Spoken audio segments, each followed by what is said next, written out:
Bem, pessoal, vamos então continuar, não é, com a nossa prova. Então, a primeira questão que a gente tem da prova de 2022 é a questão 92. Vamos dar uma analisada? Em um autódromo, os carros podem derrapar em uma curva e bater na parede de proteção. Para diminuir o impacto de uma batida, pode-se colocar na parede uma barreira de pneus. Isso faz com que a colisão seja mais demorada e o carro retorne com velocidade reduzida. Outra opção é colocar uma barreira de blocos de um material que se deforma, tornando-a tão demorada quanto a colisão com os pneus, mas que não permite a volta do carro após a colisão. Comparando as duas situações, como ficam a força média exercida sobre o carro e a energia mecânica dissipada. Vamos lá. Isso daqui, né, são dois conceitos meio que separados. Vamos pensar primeiro na nossa força média. Força média, quando a gente está falando de força, né, é a nossa força instantânea. Quando a gente tem qualquer coisa que está remetendo ao valor de média, a gente quer dizer que é sobre um determinado tempo. Então, a gente tem uma força total atuando sobre um determinado evento e a gente quer, então, quanto de força foi por segundo. Vamos colocar assim, certinho? A gente sabe que a força, ela nada mais é do que a massa vezes a aceleração. A força resultante, tá? Lembrando lá da segunda lei de Newton que a gente trabalhou no vídeo passado. A gente sabe que é massa vezes aceleração, dividido por um tempo que durou o evento, certo? Bem, para esse evento aqui, nós vamos ter duas opções, né? Força 1, que vai ser a força média 1, que vai ser, então, a massa e o tempo, a gente tem que duram os mesmos tempos. Por quê? Porque aqui a gente fala né, que a colisão com a barreira de pneus é mais demorada, mas a colisão com a barreira de blocos é tão demorada quanto a colisão com os pneus. Então a gente está falando de um mesmo tempo. Então a gente está falando de uma mesma massa do carro, né? E de um mesmo tempo. E aqui vezes a aceleração. A aceleração que é o quê? É uma variação de velocidade por um determinado tempo, certinho? Então a gente tem essa primeira força e a gente tem a força média 2, que também vai ser a massa do carro, né? Dividido por um tempo, vezes a delta V2, né? Aqui deixa eu sinalizar por delta V1 e delta V2, dividido pelo tempo. Agora vamos analisar essas variações de velocidade? Bem, esse delta V1 aqui, a gente fala que é com os pneus, no impacto com os pneus. A gente tem que é uma mesma velocidade inicial, né? Mas que a nossa velocidade final vai ser uma característica de 1. E a velocidade inicial é comum aos dois eventos, porque é do carro antes de bater, né, na parede. No deslocamento, na batida com os pneus, esse carro volta. Então ele tem uma velocidade final. E ele tem uma velocidade final ainda negativa, certo? Então a gente sabe que essa velocidade final aqui ela é menor que zero, certo? Que vai estar diminuindo por uma velocidade inicial. Se a gente vai ter que vai ser um valor negativo menos outro valor negativo, a gente tem que isso daqui vai ser com certeza um valor também negativo, certinho? Vamos ter isso em mente, que isso daqui é um valor negativo, tranquilo? Então é um valor que existe. Agora, quando a gente analisa o segundo movimento, a gente tem que essa força média ela vai ser determinada também a partir da variação de velocidade. Só que a nossa velocidade final aqui nesse segundo evento, ou seja, o nosso ΔV2, vai ser igual a uma velocidade final menos uma velocidade inicial, só que nossa velocidade final em 2 é zero. Então, a nossa velocidade, nossa variação de velocidade vai ser simplesmente menos V0, enquanto que aqui vai ser menos a velocidade final mais a velocidade inicial em módulo. Isso daqui é maior do que este valor, ok? Então, isso faz com que a força média em 1 seja maior do que a força média em 2. Tranquilo? Bem, vamos fazer a análise agora da nossa dissipação de energia.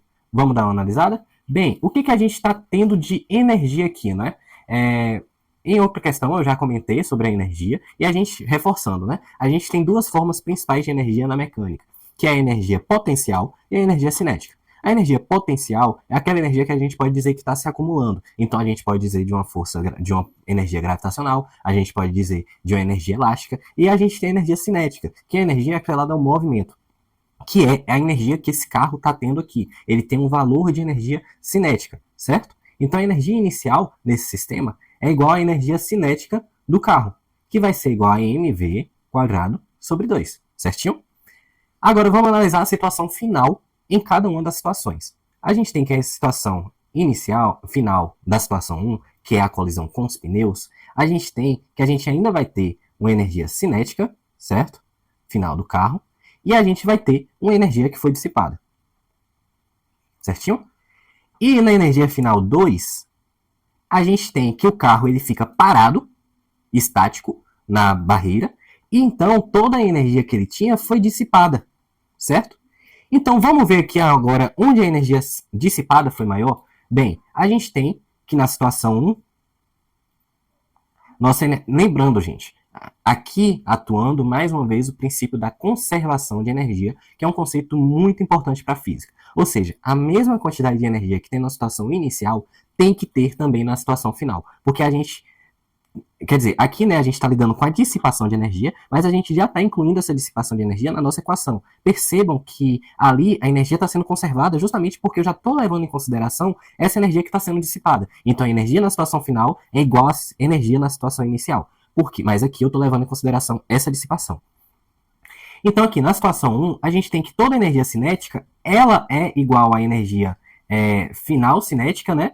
Mais uma energia dissipada. Percebam que a gente ainda tem uma parcela de energia cinética por conta da velocidade desse carro. Já na situação 2, a gente vai ter que a energia cinética inicial vai ser igual totalmente à energia dissipada. Então, toda a energia foi convertida em energia dissipada. Bem, vamos então aqui agora analisar as nossas alternativas. A gente tem então que a força média da situação 1 é maior do que a força média da situação 2, e a gente tem que a energia dissipada, a energia mecânica dissipada, é maior na situação 2 do que na situação 1. Vamos ler a alternativa? Letra A. A força é maior na colisão com a barreira de pneus e a energia dissipada é maior na colisão com a barreira de blocos. Bem, essa daqui já confere, né, com a nossa alternativa, certinho? Então, questão 92 é letra A. Vamos para a nossa próxima questão? Questão 105. Em um dia de calor intenso, dois colegas estão a brincar com a água da mangueira. Um deles quer saber até que altura o jato de água alcança, a partir da saída de água, quando a mangueira está posicionada totalmente na direção vertical. O outro colega propõe então o seguinte experimento: eles posicionarem a saída da água na mangueira na direção horizontal, a 1 metro de altura do chão, a 1 metro de altura em relação ao chão, e então medirem a distância horizontal entre a mangueira e o local onde a água atinge o chão. A medida dessa distância foi de 3 metros, e a partir disso eles calcularam o alcance vertical do jato de água. Considere a aceleração da gravidade igual a 10 metros por segundo. Aqui a gente tem um problema de cinemática, né, em que a gente está lidando com tanto o movimento horizontal quanto o movimento vertical. Bem, vamos ilustrar aqui. A gente tem a nossa mangueira, né, que está aqui, né, e ela está situada a uma altura de 1 metro do chão, certinho?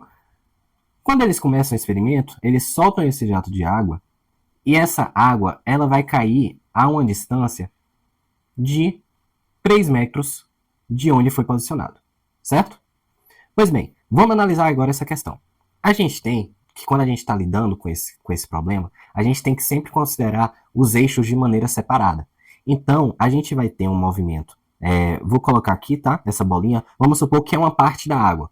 Imagina que eu peguei um pedacinho de água que está saindo dessa mangueira e separei aqui nessa bolinha. Essa bola, ela vai ter uma velocidade para cá. Na realidade, né, a velocidade total dela vai ser nessa direção aqui, certo? E o que isso compõe? Isso compõe para a gente que a gente tem que separar essa componente resultante em duas, que é na componente do eixo x, certo? Então a gente vai ter a velocidade horizontal em x, mas a gente também vai ter a velocidade horizontal em y. Por quê? Então, a gente tem a velocidade que essa água sai da mangueira, mas que por ela estar saindo a partir de uma certa altura do chão, a gente vai ter que a força-peso ela vai atuar na água, certo? Então a gente vai ter a gravidade, que é uma aceleração, né? A gente vai ter a gravidade atuando nesse sentido, certo? Então a gente vai ter aqui, na realidade, a gente vai ter no eixo x, a gente vai ter um movimento retilíneo uniforme, ou seja, eixo x, a gente vai ter um MRU, certo? E no eixo y, a gente vai ter o MRUV, que vai ser um movimento uniformemente variado. Tranquilo? Bem, vamos analisar aqui agora separadamente, né? A gente então tem o alcance, não é? No MRU, a gente sabe que a velocidade média, né? Ela é igual ao deslocamento sobre o tempo. Esse deslocamento aqui, a gente sabe que é a posição final menos a posição inicial dividido pelo tempo, né? Então a gente tem que a velocidade vezes o tempo, Vx, né? Já separando aqui que a gente está trabalhando no eixo horizontal, a gente vai ter que vai ser igual a deslocamento final menos o inicial. E aqui a gente sabe que isso aqui é de 3 metros, certinho? Então a gente sabe que Vx vezes tempo vai ser igual a 3 metros, ok? Só que a gente não sabe quanto tempo durou isso. E isso daí a gente pode encontrar a partir da análise do eixo y. Então a gente sabe que uma das equações, né, do nosso movimento retilíneo uniformemente variado é a do sorvetão, que é S igual a S0 mais V0t mais AT quadrado sobre 2. Tranquilo? Então a gente vai ter aqui que o nosso ΔS, lembre-se, aqui a gente está falando do eixo y. Qual foi a variação de espaço no eixo y que a gente teve? Foi a altura de queda da água. Então a gente tem que esse S menos S0 vai ser igual a 1 metro, né? Que vai ser igual ao nosso VY vezes T mais AT quadrado sobre 2. Bem, a gente tem aqui que é a velocidade inicial aqui nessa equação, tá, gente? Como a gente tem que a nossa mangueira estava totalmente na horizontal, então a nossa velocidade inicial da vertical, ela vale zero para essa primeira situação, certo? Então esse termo aqui vai a zero. Então a gente tem que 1 é igual a não é? Que é a aceleração que a gente tem no movimento, que é igual à gravidade, ou seja, 10 vezes o tempo ao quadrado sobre 2. E aqui a gente vai ter que t ao quadrado vai ser igual a 2 dividido por 10, que t, então, é igual a raiz de 0,2. Certinho? Bem, aqui, né, só para ficar claro para vocês, t é igual a raiz de 0,2. Então, a gente tem aqui que a nossa velocidade em x, né, vai ser igual a 3 dividido por raiz de 0,2. Tranquilo? Bem, tá meio estranho agora, mas vamos continuar. A gente encontrou então que a velocidade inicial aqui do eixo X, que na nossa primeira situação foi do eixo X, mas que é a velocidade que a água sai da mangueira. Lembrem-se disso. Então a gente encontrou a velocidade que a água sai da mangueira. Vamos agora para a nossa segunda situação, que é o quê? Que é essas pessoas apontando a mangueira para cima. Então eu vou estar apagando aqui, certo? Vou estar anotando somente a nossa situação, a nossa informação pertinente, que é a velocidade inicial é igual a 3 dividido por raiz de 0,2, ok? E vamos lá.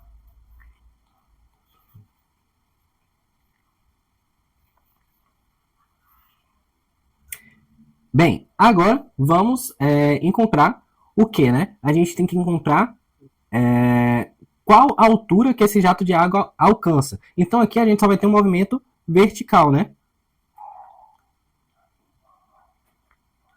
Em que a gente tem que a mangueira, né? Ela está apontada para cima. Essa mangueira aqui ficou ótima, né? E essa água, ela vai sair e vai chegar até uma determinada altura. O que a gente quer saber é quanto vale essa altura que a água vai chegar. Bem, um movimento vertical, né? Como eu disse para vocês, no movimento vertical, a gente sabe que a gente vai ter uma aceleração atuando, que é justamente a aceleração da gravidade. Se vocês verem lá no outro vídeo, eu falei uma coisinha bem importante, que é sobre a inversão de movimento. Quando qualquer corpo ele vai inverter o seu sentido de movimento, a gente tem que ele precisa levar sua velocidade a zero. Então, é isso que a gente vai usar aqui para estar descobrindo a nossa posição, certinho? Bem, primeiro a gente vai descobrir quanto tempo vai levar para essa água, primeiro, inverter o seu movimento, que a gente vai saber então que é o seu movimento de altura máxima, e depois a gente vai descobrir de quanto vale essa altura, certinho? Na realidade, olha aqui, ó, uma coisa legal. Na cinemática, a gente tem uma equação que a gente não precisa do tempo, que é a equação de Torricelli. V quadrado igual a V0 quadrado mais 2A vezes ΔS. Bem, nossa velocidade final eu já discuti, não é que é zero, porque ele vai estar invertendo o movimento. Velocidade inicial ao quadrado a gente já tem, que é 3 sobre raiz de 0,2. Ou seja, elevando ao quadrado, né, a gente vai ter que é 9 sobre 0,2. Mais 2 vezes A vezes ΔS. A nossa aceleração, a gente sabe que é a gravidade. Então aqui, o que a gente vai ter é que menos 9 sobre 0,2 é igual a 2 vezes. Só que a gravidade, ela está atuando contra a nossa velocidade, contra o nosso movimento. Então a nossa gravidade vai ser negativa. Menos 10 vezes ΔS. Nisso daqui, a gente vai ter que menos 9 dividido por 0,2. Vamos fazer a análise? Bem, deixa eu apagar aqui, né? Aqui em cima. Tá melhor? Então a gente vai ter que vai ser menos 9 dividido por 2 sobre 10, né? Que é a mesma coisa que 0,2, igual a menos 20 vezes ΔS. Gente, aqui a gente tem menos dos dois lados, então eu posso só multiplicar os dois lados da equação por menos 1, e aí a gente fica com os dois lados positivos. Isso daqui, aqui a gente faz uma divisão de fração, né? A gente pega, mantém a primeira e multiplica pelo inverso da segunda. Então, que vai ser igual a 20 vezes ΔS. Aqui, né, a gente tem que vai ser 90 dividido por 2, 45 dividido por 20 igual a ΔS, e o nosso ΔS vai ficar, na realidade, igual aqui, né, a 4,5 dividido por 2, né, se a gente simplifica essa fração, que vai ser igual a 2,25 metros. Certinho? Pois bem, aqui acabou, faltou do limite, né? 2,25 metros, que é a nossa letra B. Vamos para a nossa próxima questão? Bem, essa é a última questão, né, da prova de 2022. Tribologia é o estudo da interação entre duas superfícies em contato, como desgaste e atrito, sendo de extrema importância na avaliação de diferentes produtos e de bens de consumo em geral. Para testar a conformidade de uma muleta, realiza-se um ensaio tribológico pressionando-a verticalmente contra o piso com uma força F, conforme ilustra a imagem em que Cm representa o centro de massa da muleta. Pois bem, mantendo-se a força F paralela à muleta, varia-se lentamente o ângulo entre a muleta e a vertical, até o máximo ângulo imediatamente anterior ao descorregamento, denominado ângulo crítico. Esse ângulo também pode ser calculado a partir da identificação dos pontos de aplicação, da direção e do sentido das forças peso, normal e de atrito estático. O esquema que representa corretamente todas as forças que atuam sobre a muleta quando ela atinge o ângulo crítico é... Bem, essa questão aqui é uma questão teórica, tá? Em que a gente vai precisar de dois conceitos. A gente precisa saber o conceito, né? Primeiramente, saber o que são forças conservativas, certo? E a gente precisa entender o que são forças de contato. Aqui nessa questão, a gente tem uma força conservativa e 3 forças de contato. Quais são as forças de contato? São as forças que precisam estar literalmente em contato para ver a força. Então aqui, por exemplo, a gente tem que a força normal é uma força de reação. É uma força de reação que é o chão agindo sobre o objeto. Então, uma força de contato, ela só existe quando um corpo está em contato com o outro, certo? A gente tem que a força de atrito também é uma força de contato, porque o atrito ele só pode existir se a gente tiver duas superfícies em contato, certo? E aqui é importante sobre a força de atrito. A força de atrito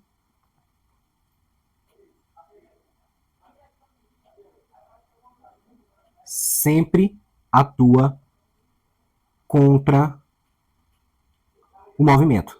Isso aqui é uma regra da força de atrito, certinho? Que vai ser importante para a gente definir aqui essa questão. Bem, vamos lá. A gente tem, então, né? Deixa eu só tirar aqui para ficar melhor para a gente ver. Então, vamos lá. A gente tem que a nossa força F, ela sempre vai se manter paralela ao corpo. Então, dessa primeira informação, a gente já pode tirar a letra A e a letra B. Lembrando, né, gente, que raios paralelos são raios que podem seguir ao infinito e nunca irão se tocar, certinho? E aqui, quando a gente cruza a letra A e a letra B, a gente vê que essas forças não estão paralelas ao cabo, né? Agora, vamos lá. A gente tem que a força conservativa, que aqui no nosso caso é a força peso, ela sempre vai atuar no centro de massa de um corpo. Essa é uma propriedade, inclusive, do centro de massa, que é que a gente pode considerar que toda a nossa força conservativa está agindo como se fosse no centro de massa, que ela vai se distribuir igualmente entre todo o corpo. Então, com isso, a gente tem que as únicas alternativas que estão colocando o peso no centro de massa são a letra D e a letra E. Agora, vamos analisar. Bem, a normal é uma força de contato também. Então, ela tem que estar atuando juntamente onde está havendo o contato, assim como a nossa força de atrito. Agora, vamos analisar o nosso movimento, porque aqui a gente ainda tem uma certa dúvida, né, na letra D e na letra E, se a gente esquecer dessa questão da normal. Nossa força de atrito, ela tem que atuar sempre contra o movimento. Essa barra, né, ela vai se mover no sentido para a esquerda. Então, a velocidade dela é essa. Então, a força de atrito, ela tem que vir para a nossa direita, no nosso sentido direito, certinho? Então, por isso, é a nossa letra E. Bem, finalizada a prova de 2022, vamos para a prova de 2021. Bem, questão 104. Analisando a ficha técnica de automóvel popular, verificam-se algumas características em relação ao seu desempenho, considerando o mesmo automóvel em duas versões, uma delas funcionando a álcool e outra a gasolina. Tem-se os dados apresentados no quadro em relação ao desempenho de cada motor. E aqui a gente tem, né, o parâmetro de aceleração e de velocidade máxima e a pergunta, considerando desprezível a resistência do ar, qual versão apresenta a maior potência? Vamos falar sobre potência? Bem, o que é a potência, né? A potência, ela nada mais é do que um conceito da dinâmica, tá, gente? De quando a gente está tratando as causas do movimento. E a potência, ela é igual a um trabalho sobre um tempo. Ou seja, é uma taxa. ou seja, uma taxa de quanto de trabalho eu consigo realizar por segundo, certinho? Vamos lembrar o que é o trabalho? O trabalho, ele é a força vezes o deslocamento, né? E aqui, no nosso contexto, dividido pelo tempo. Só que o trabalho, a gente tem um teorema muito legal em cima dele, que é o teorema que relaciona o trabalho com a variação de energia cinética, tá? E o que é energia cinética? Energia cinética é a energia do movimento. Ou seja, quando a gente está falando de uma variação de energia cinética, a gente está falando de uma massa vezes a velocidade final ao quadrado dividido por 2, menos a massa vezes a velocidade inicial ao quadrado dividido por 2. Quando a gente sabe que isso daqui, a massa e 2 são iguais, né, a gente pode colocar sobre a evidência que vai ser velocidade final ao quadrado menos velocidade inicial ao quadrado. Então, a nossa potência, a gente também pode descrever ela como sendo a variação de energia cinética dividido pelo tempo. Vamos analisar essa questão tendo esse conhecimento desse teorema? Então, vamos lá. Bem, a gente tem, né? Vamos fazer, então, a potência de cada um dos corpos. A gente tem que, para o motor a gasolina, potência da gasolina. A gente vai ter que a nossa variação de energia cinética, né? A gente tem que as velocidades, elas são iguais, né? 100 km por hora, tanto no final quanto inicial. Então, a gente vai ter aqui que vai ser a massa, né? Dividido por 2. Quer dizer, velocidade final não. Velocidade final é igual, não. A gente tem que o tempo de conversão, né? É diferente. Mas vamos analisar... Vamos analisar no período em que eles fazem de 0 a 100, certinho? Então, aqui a gente vai ter aqui que vai ser m sobre 2, né, da nossa variação de energia cinética, dividido pela mesma velocidade, certo? Então, isso daqui vai dar 100 ao quadrado menos 0 ao quadrado, né? Dividido pelo tempo. Então, a potência do motor de gasolina vai ser m sobre 2 vezes 100 ao quadrado, né? Dividido pelo tempo. Que pelo tempo é de quanto tempo no motor de gasolina? 13,4, certinho? Já no motor a álcool, deixa eu apagar aqui. Já no motor a álcool, a gente vai ter que vai ser a variação de energia cinética novamente, né? Ou seja, a mesma massa, tá, gente? Porque a gente não está falando de diferença de massa no motor a gasolina ou a álcool, de vezes 100 ao quadrado, tá? Porque é a mesma coisa, 100 ao quadrado menos 0 ao quadrado, dividido pelo tempo, que é de 12,9 segundos, certo? Como? Olha, gente, esses valores aqui do numerador são os mesmos, tá?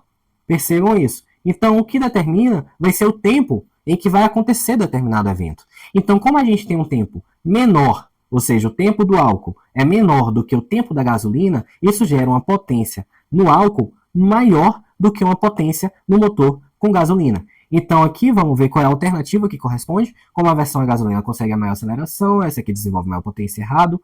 Como a versão a gasolina atinge o maior valor de energia cinética, essa aqui desenvolve maior potência, errado também, porque a gente tem que a potência relaciona também o tempo em que isso acontece. Como a versão a álcool apresenta maior taxa de variação da energia cinética, essa é a que desenvolve maior potência. Então é isso daqui, né, gente? Porque a potência ela é justamente a taxa de variação de energia cinética, ou seja, a variação de energia cinética dividido por um determinado tempo. Isso daqui relaciona justamente o procedimento numérico que a gente fez. Então a resposta dessa questão seria a letra C, 104. Bem, no seu estudo sobre a queda, questão 112, né? No seu estudo sobre a queda dos corpos, Aristóteles afirmava que se abandonaram os corpos leves e pesados de uma mesma altura, o mais pesado chegaria mais rápido ao solo. Essa ideia está apoiada em algo que é difícil de refutar, a observação direta da realidade baseada no senso comum.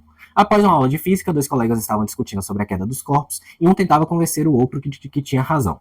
O corpo mais pesado cai mais rápido e um menos pesado quando largado de uma mesma altura, que um menos pesado quando largado de uma mesma altura. Eu provo largando uma pedra em uma rolha. A pedra chega antes. Pronto, tá provado. Colega B, eu não acho. Peguei uma folha de papel esticada e deixei cair. Quando amassei, ela caiu mais rápido. Como isso é possível? Se era a mesma folha de papel, deveria cair do mesmo jeito. Tem que ter outra explicação. E tem. Bem, quando a gente está lidando, né, com na lei da força peso, a gente tem que a única coisa que vai determinar o tempo de queda, a força que estaria atuando sobre um objeto, seria somente a massa, tá, gente? Só que, quando a gente liberta dois objetos de mesma massa, a gente vê que mesmo assim eles caem num tempo diferente, a depender de como eles são soltos. Por que isso? Porque a gente vai ter justamente a resistência do ar. Então, quando a gente solta uma folha de papel toda amassada e quando a gente solta uma folha de papel assim, perceba que a superfície de contato com o ar é muito menor na folha de papel amassada do que na folha de papel que a gente vai soltar inteira. Então, a resistência que esse ar, que esse fluido vai estar exercendo sobre o corpo caindo é muito maior, força de resistência é muito maior do que nessa força de resistência daqui. Então, isso vai fazer com que determinado corpo caia mais lentamente do que outro. Então, a alternativa que a gente encontraria aqui seria a letra B, resistência do ar. Certinho? Pois bem, vamos aqui para essa questão 128, a nossa última questão do Enem de 2021. Vamos ver como é que ela se resolve. A figura foi extraída de um antigo jogo para computadores chamado Bang Bang. No jogo, dois competidores controlam os canhões A e B disparando balas alternadamente, com o objetivo de atingir o canhão do adversário. Para isso, atribui valores estimados para o módulo da velocidade inicial de disparo, módulo de V0, e para o ângulo de disparo, θ. Em um determinado momento de uma partida, o competidor B deve disparar. Ele sabe que a bala disparada anteriormente, θ igual a 53 graus, passou tangenciando o ponto P.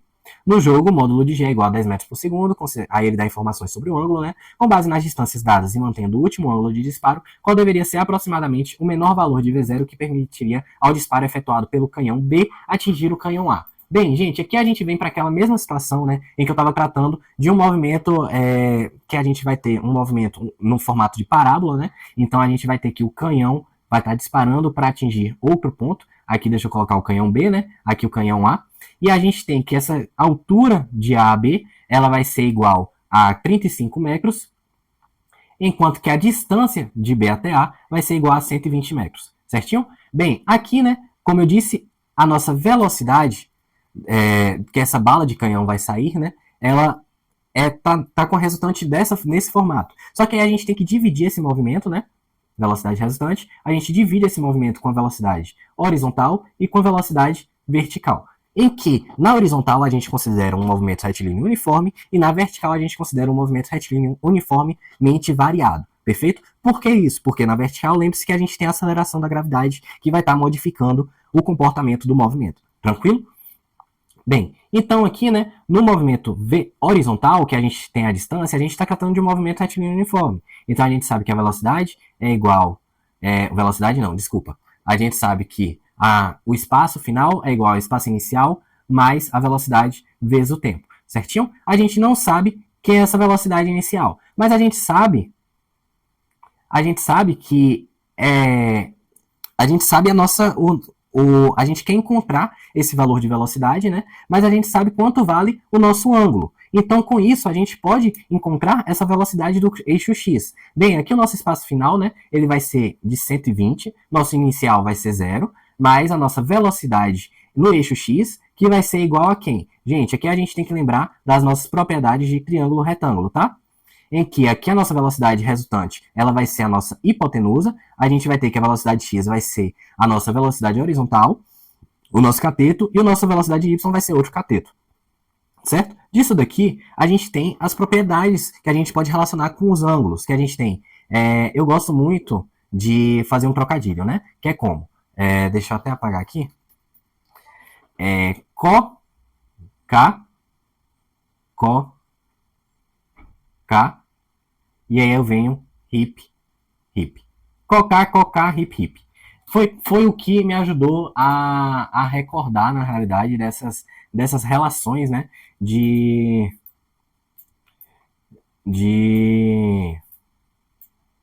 trigonometria.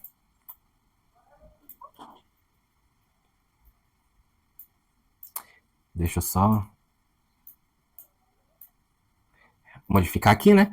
Porque aqui a gente, na realidade, vem aqui, né, e completa que o seno ele vai ser igual a isso, o cosseno vai ser igual a isso, e a tangente vai ser igual a isso, certinho? Deixa eu só separar um pouquinho aqui, para ficar mais separadinho, mais bonitinho para vocês. Certinho? Então a gente tem essas relações aqui. Pois bem, como a gente está querendo a nossa componente horizontal, o que a gente tem, quem é a nossa componente? Quem seria o nosso cateto, quem seria a nossa velocidade x, né? A gente vai ter aqui, na realidade, que o nosso ângulo de tiro, ele vai ser esse, né? Então a gente tem que o cateto oposto a ele vai ser a nossa velocidade em y e que o nosso Vx vai ser o nosso cateto adjacente. Então a gente encontra aqui, né, que quando a gente substitui o Vx por cateto adjacente, a gente tem, e a nossa hipotenusa pela velocidade resultante, a gente tem que então, utilizando essa relação aqui, cosseno de θ vai ser igual ao cateto, a velocidade em x, dividido pelo VR, e então nossa velocidade em x vai ser igual ao VR vezes o cosseno de θ, certo?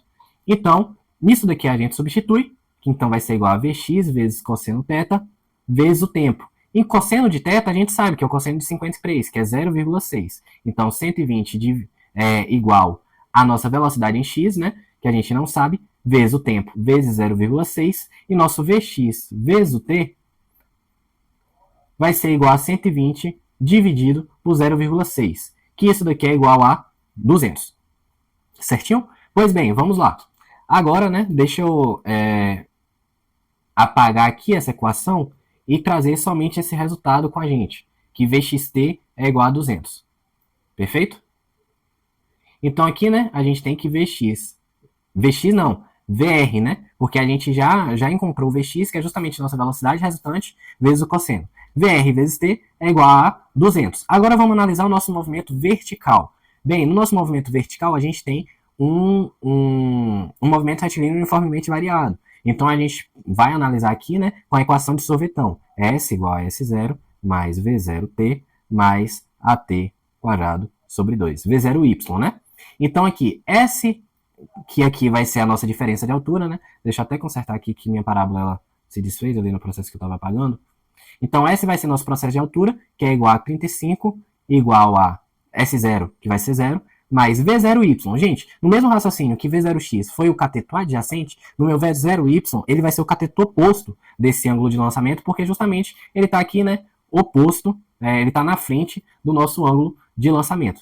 Pois bem, então aqui, né, a gente vai ter que o nosso V0y ele vai ser igual ao cateto, a hipotenusa vezes o seno, ou seja, VR vezes o seno de θ, né, que é de 0,8, vezes o t mais AT quadrado sobre 2. Bem, isso daqui, né, gente, a gente tem que vai ser 35 igual a... Ó, VRT eu já encontrei. VRT ele vale 200. Então vamos substituir aqui, ó, por 200. Então a gente tem 200 vezes 0,8. Certinho?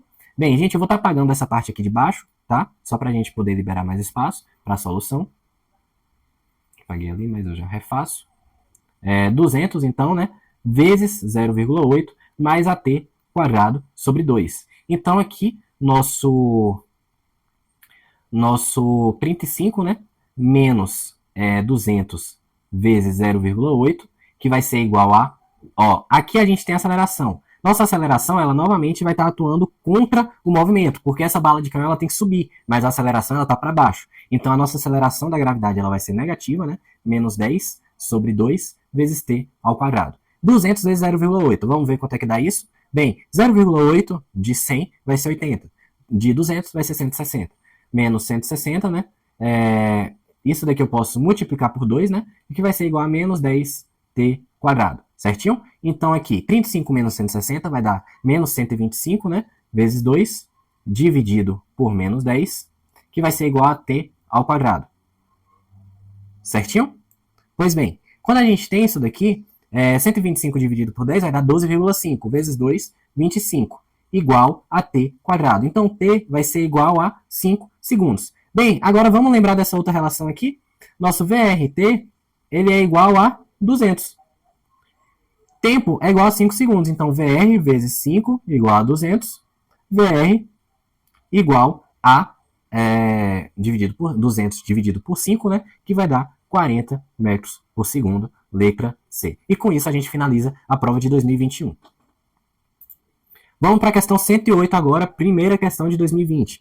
Vamos lá? Nos desenhos animados, com frequência se vê um personagem correndo na direção de um abismo, mas ao invés de cair, ele continua andando no vazio e só quando percebe que não há nada sob seus pés é que ele para de andar e cai verticalmente. No entanto, para observar uma trajetória de queda no experimento real, pode-se lançar uma bolinha com velocidade constante Vs sobre a superfície de uma mesa e verificar o seu movimento de queda até o chão. Qual figura melhor representa a trajetória de queda da bolinha?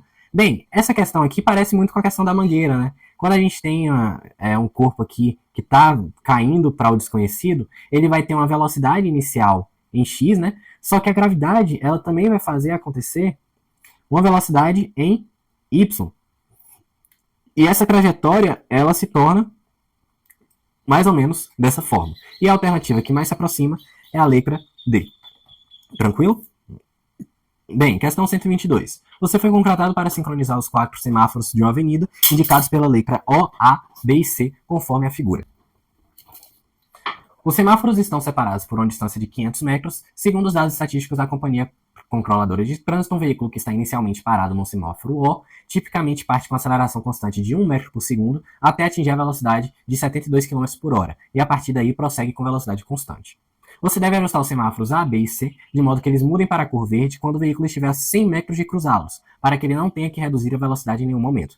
Considerando essas condições, aproximadamente quanto tempo depois da abertura do semáforo O, os semáforos A, B e C devem abrir respectivamente. Bem, gente, isso daqui é uma questão que parece ser bastante trabalhosa, né? Mas quando a gente olha para a alternativa, a gente já encontra uma coisa feliz, que é, todos os primeiros tempos, eles já são diferentes. Então a gente só precisa calcular o primeiro tempo. Se você quiser ter mais confiança, depois que está batendo, você pode fazer outras alternativas. Mas se você estiver certo daquilo que está fazendo, calcular o seu primeiro tempo já é o suficiente, o que é ótimo. Vamos lá. Isso daqui a gente tem um probleminha primeiro de unidades. A gente está lidando com a velocidade em km por hora e uma aceleração e tempos e deslocamento em metros por segundo. Então, a primeira coisa é a gente transformar a nossa velocidade de km por hora para metros por segundo. 72 km por hora. Isso daqui é uma manhãzinha, tá, gente, de como fazer a conversão de unidades. Quilômetro equivale a 1000 metros, que é a mesma coisa de 10 ao cubo metro. Hora equivale, uma hora equivale a 3.600 segundos, que é a mesma coisa de 3,6 vezes 10 ao cubo segundo, certo? Cancelo 10 ao cubo com 10 ao cubo. Para eu obter o valor de 72 em metros por segundo, eu divido por 3,6, certinho? Que isso daqui é a mesma coisa, né, de fazer 720 dividido por 36, que vai dar 20 metros por segundo, ok? Então, primeira etapa, a gente já tem que é a nossa velocidade máxima, tá? Nossa velocidade máxima vale 20 metros por segundo. Pois bem, então aqui nessa etapa a gente vai ter novamente uma primeira etapa em MRUV, né? E uma segunda etapa em MRU. Primeiro, a gente tem que encontrar quanto tempo esse carro vai demorar para chegar na sua velocidade máxima. E mais importante ainda, quanto ele vai se deslocar até ele chegar nessa velocidade máxima. Bem, vamos lá. Primeiro para o deslocamento. A gente tem, né, que a velocidade máxima, Torricelli aqui, tá? V quadrado igual a V0 quadrado mais 2A vezes ΔS, certinho? Então a gente tem que nossa velocidade final é de 20 ao quadrado igual a 0 ao quadrado mais 2 vezes 1 ao quadrado vezes o ΔS, que é o que eu quero descobrir. O nosso ΔS, então, ele vai ficar igual a 20 quadrado, 2 vezes ΔS, né? Igual a 20 quadrado, que é igual a 400. E o nosso ΔS, ele vai ficar igual a 200 metros. Ou seja, esse carro ele andou 200 metros até que ele chegasse na velocidade máxima. Agora vamos ver quanto tempo ele demorou para isso. A gente pode utilizar a função horária da velocidade, né? Que é velocidade igual a V0 mais AT. Que essa equação é chamada também de vovô e vovó ainda transam. Mas é um jeito legal de decorar, né? V, vó, A, T. Mas enfim, fica aí a gosto do freguês. E aqui a nossa velocidade final, né? A gente tem que ela vai ser de 20. Nossa velocidade inicial também de 0. Nossa aceleração que é de 1. E vezes o tempo, né? Então o tempo que ele demorou aqui fica muito simples, fica de 20 segundos. Tranquilo? Agora vamos para o nosso MRU. A gente tem que nossa velocidade final ela é de 20 metros por segundo, né? Então 20 é igual ao deslocamento sobre o tempo. Agora vamos pensar aqui. Bem,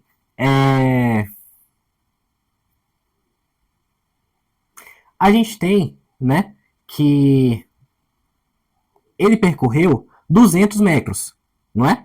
E esse semáforo tem que estar aberto 100 metros antes de cruzá-los. Ou seja, esse carro ele saiu do ponto 0, chegou no ponto 200, no MRUV, né? De 200 até 400, ele tem que desenvolver um MRU. E aqui é o tempo que a gente está preocupado, porque é o tempo que fica a mais 100 metros de distância para a gente ter o semáforo. certo? Então, o nosso primeiro semáforo está aqui. A gente quer o tempo que ele chega aqui nesse espaço. Então, vamos lá, vamos encontrar o deslocamento que ele precisa fazer. O deslocamento vai ser de 420, né, igual a 400, que é o espaço final, menos 200, que é onde ele começa o seu movimento retilíneo uniforme, dividido pelo tempo. Então, a gente vai ter que 20 vezes o tempo vai ser igual a 200. Tempo, então, ele vai ser igual a 10 segundos. Tempo igual a 10 segundos. Perfeito? Então, vamos lá. A gente encontrou que o tempo 1 é 20 segundos e o tempo 2 é 10 segundos. Então, o tempo para chegar, né, no semáforo A vai ser igual a 20 mais 10, que é igual a 30 segundos. Perfeito? Então, aqui a gente encontra a nossa alternativa, é a letra D. Tranquilo? Vocês podem pegar os outros semáforos para fazer, porque é no mesmo processo, né? Só que agora a gente só vai ter um movimento retilíneo uniforme, e para vocês verem se o tempo vai estar batendo mesmo. Vamos para essa questão aqui. Ela é bem legal. O mergulhador fica preso ao explorar uma caverna no oceano. Dentro da caverna, formou-se um bolsão de ar, como mostrado na figura, onde o mergulhador se abrigou.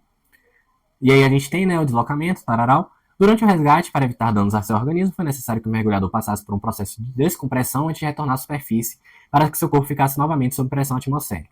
Bem, aqui a gente tem, né, na realidade, um gráficozinho em que qual vai ser tá relacionando a variação de pressão que o nadador vai sofrer com o tempo que ele precisa ficar nesse processo, né, de subir até a superfície, o processo de descompressão. Então, a gente tem que encontrar, na realidade, de quanto vai ser essa variação de pressão. Pois bem, a pressão inicial, né, a gente tem que é de 1 vezes 10 a quinta Pascal, que é a pressão atmosférica, certo? Agora vamos para a nossa questão. A gente tem que a pressão ela é igual à força, né, sobre a área. Só que para um fluido, a gente tem que a força que vai estar sobre aqui, né, é justamente a massa, né, vezes a aceleração dividido pela área. Agora, essa massa, para um fluido, para qualquer coisa na realidade, eu vou trazer aqui o conceito de densidade, porque ele trouxe também o conceito de densidade da água, certo? A densidade ela é igual a massa sobre um volume. Então, a massa ela é igual a uma densidade vezes o volume, ok? Vamos substituir isso daqui, vezes o volume vezes a área, dividido pela aceleração sobre a área. Só que a gente sabe que o volume ele é igual a área vezes a altura de algum objeto, vezes a aceleração, né, dividido pela área. Então, aqui, a gente vai ter que nossa pressão ela vai ser nada mais do que a densidade vezes a altura vezes a aceleração. Essa aceleração, a gente sabe que é a aceleração da gravidade. Vamos fazer o cálculo aqui em cima. Então, a densidade a gente sabe que é de 1000 kg por metro cúbico. A gente tem uma altura que é de 50 e a gente tem uma aceleração da gravidade de 10 metros por segundo quadrado. Agora, vamos fazer isso tudo multiplicando? Bem, a gente tem aqui que vai ser 5, 1, 2, 3, 4, 5 zeros. Perfeito? E aí, vamos fazer isso agora, né? Isso daqui em Pascal, tá, gente? Que é a nossa unidade padrão de pressão. Isso daqui, se a gente faz aqui, a nossa pressão inicial tá vezes 10 a quinta, percebam. Vamos colocar sobre 10 a quinta também. 1, 2, 3, 4, 5.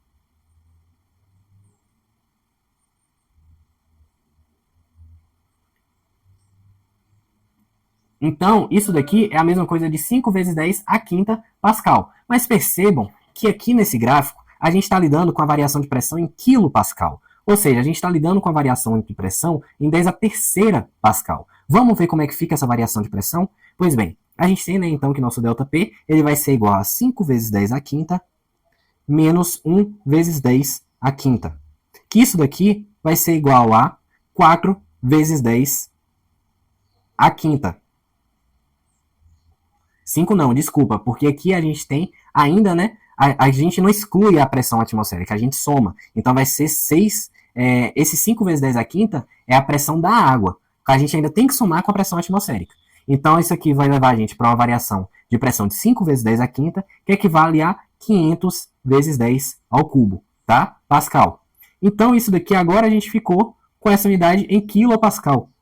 Vamos ver qual é a alternativa? 500 quilopascal, a gente vem para cá, é o tempo de 60 minutos. Perfeito? Tranquilo? Bem, vamos para a nossa próxima questão e a nossa última questão dessa série de questões de mecânica dos últimos 5 Enems. Vamos lá? Bem, a Torre Eiffel, com seus 324 metros de altura, feita com treliças de ferro, pesava 7.300 toneladas quando terminou de ser construída em 1889. O arquiteto resolve construir um protótipo dessa torre em escala 1:100, usando os mesmos materiais, cada dimensão linear em escala de 1:100 do monumento real. Considere que a torre real tem uma massa m da torre e exerça na fundação sobre a qual foi erguida uma pressão P da torre. O modelo construído pelo arquiteto terá uma massa m do modelo e exercerá uma pressão P do modelo. Como a pressão exercida pela torre se compara com a pressão exercida pelo protótipo? Ou seja, qual é a razão entre as pressões P da torre sobre P do modelo? Vamos fazer isso daqui? Pois bem, a gente sabe, né? Vou colocar aqui PT, PM. Pressão, ela é igual a força, né? Eu vou colocar aqui força da torre, dividido pela área da base da torre, né? E aqui a gente vai ter que vai ser a pressão do modelo, né? Vai ser a força do modelo dividido pela área do modelo. Beleza, vamos lá. Força da torre, a gente vai ter que vai ser a força responsável do peso, né? Então vai ser a massa vezes a gravidade, dividido pela área da torre. E aqui, né, vai ser a massa, deixa eu colocar aqui, né, massa da torre, e aqui a massa do modelo vezes a gravidade, dividido pela área do modelo. Certinho? Vamos lá. Vamos resgatar a mesma interpretação da massa que a gente fez na nossa questão passada. Então, a massa ela é igual a densidade dividido pelo volume. Então, a massa ela é igual... Desculpa, gente. Eu já coloquei aqui, né? A densidade ela é igual a massa sobre o volume. E a nossa massa vai ser igual a densidade vezes o volume. Certinho? Então, aqui, quando a gente tem a massa da torre, a gente vai ter, na realidade, o ρ vezes o volume. Que se a gente lembrar do volume, a gente sabe que é a altura, né, da torre vezes a área da torre, dividido pela área da torre. Isso daqui ainda vezes a gravidade. E aqui para o nosso do modelo, né, a gente vai ter que vai ser a mesma densidade, porque ela foi construída com os mesmos materiais, certo? E aqui vezes a altura do modelo, vezes a área do modelo, vezes a gravidade, dividido pela área do modelo. Vamos fazer os cortes agora? Bem, a gente pode cortar a nossa área do modelo com a área do modelo aqui de baixo, a área da torre com a área da torre, densidade com densidade e gravidade com gravidade. Ou seja, as únicas coisas que sobraram para a gente, P da torre sobre P do modelo, vão ser iguais a quem? A altura da torre pela altura do modelo. Bem, a gente sabe que está numa diferença, né, de escala de 1:100. Ou seja, se a altura da torre é de 324, a altura do modelo vai ser 324 dividido por 100. Bem, isso daqui, né? Deixa eu apagar para a gente ter mais espaço. Isso daqui é pressão da torre dividido pela pressão do modelo. A gente sabe que vai ficar 324 divisão de fração. Multiplico, pego o mesmo da primeira e multiplico pelo inverso da segunda. 100 dividido por 324. Então, a pressão da torre pela pressão do modelo está numa razão aí de 100, que é a mesma coisa de 10 ao quadrado, confirmando aqui a nossa letra C. E bem, assim a gente finaliza a nossa prova de mecânica, certo? Dos últimos 5 Enem. A próxima área a ser abordada, muito provavelmente, vai ser a parte ali de termodinâmica, ou seja, que a gente tem ali a parte de termometria, de temperatura, de escalas de temperatura. Então, eu vou fazer essa mesma série de vídeos, né? Pegando as mesmas questões. E fiquem ligados, se você curtiu, se te ajudou, deixa o like se você gostou, compartilha para ajudar a gente. E é isso, até a próxima. Valeu, galera, muito obrigado, tchau, tchau.